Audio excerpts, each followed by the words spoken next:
Pelaku pembunuhan di Desa Tanjung Selamat, Kecamatan Medan Sunggal, Kabupaten Deli Serdang, Sumatera Utara tertangkap Minggu, 6 April 2025.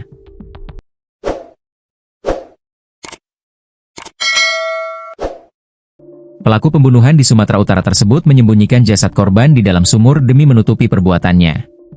Kasus pembunuhan ini melibatkan pasangan kekasih yang dipicu api cemburu berujung pada melayangnya nyawa wanita pekerja toko sandal.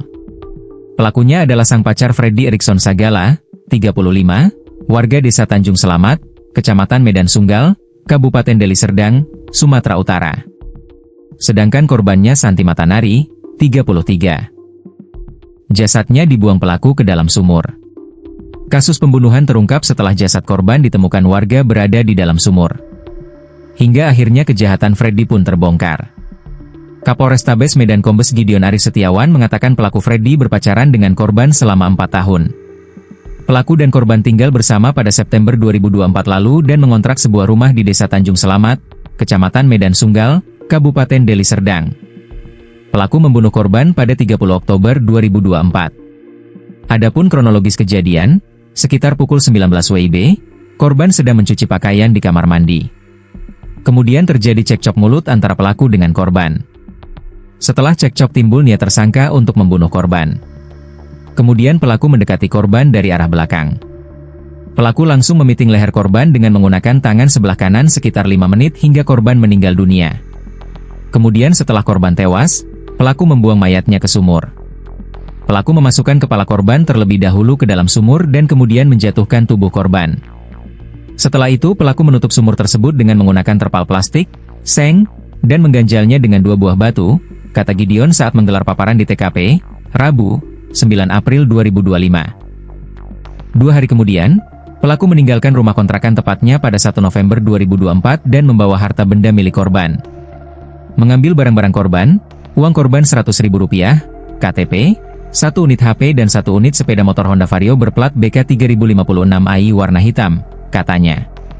Freddy kemudian menggadaikan sepeda motor milik korban di Sentral Gadai yang berada di Padang Bulan sebesar Rp2 juta, dan setelah itu pelaku pergi ke Kebalige. Sementara itu, jasad korban ditemukan warga calon pemilik kontrak baru di dalam sumur pada 31 Desember 2024. Setelah diperiksa ternyata menemukan sebuah rambut.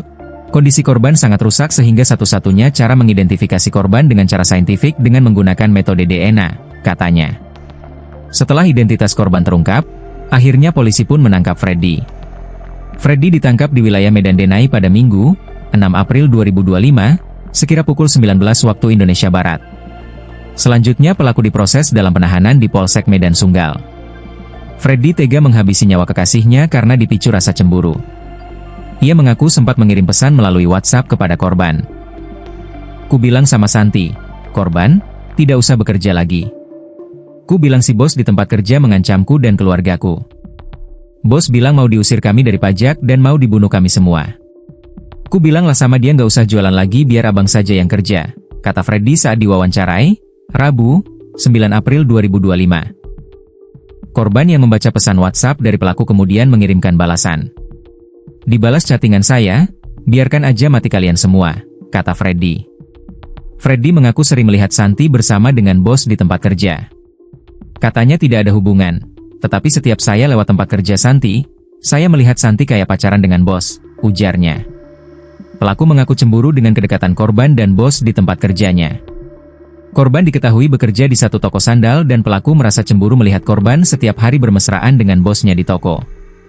Atas perbuatannya pelaku dijerat dengan pasal 340 KUHP tentang pembunuhan berencana, subsidiar pasal 338 dan pasal 365 ayat 3, dengan ancaman hukuman mati atau penjara seumur hidup.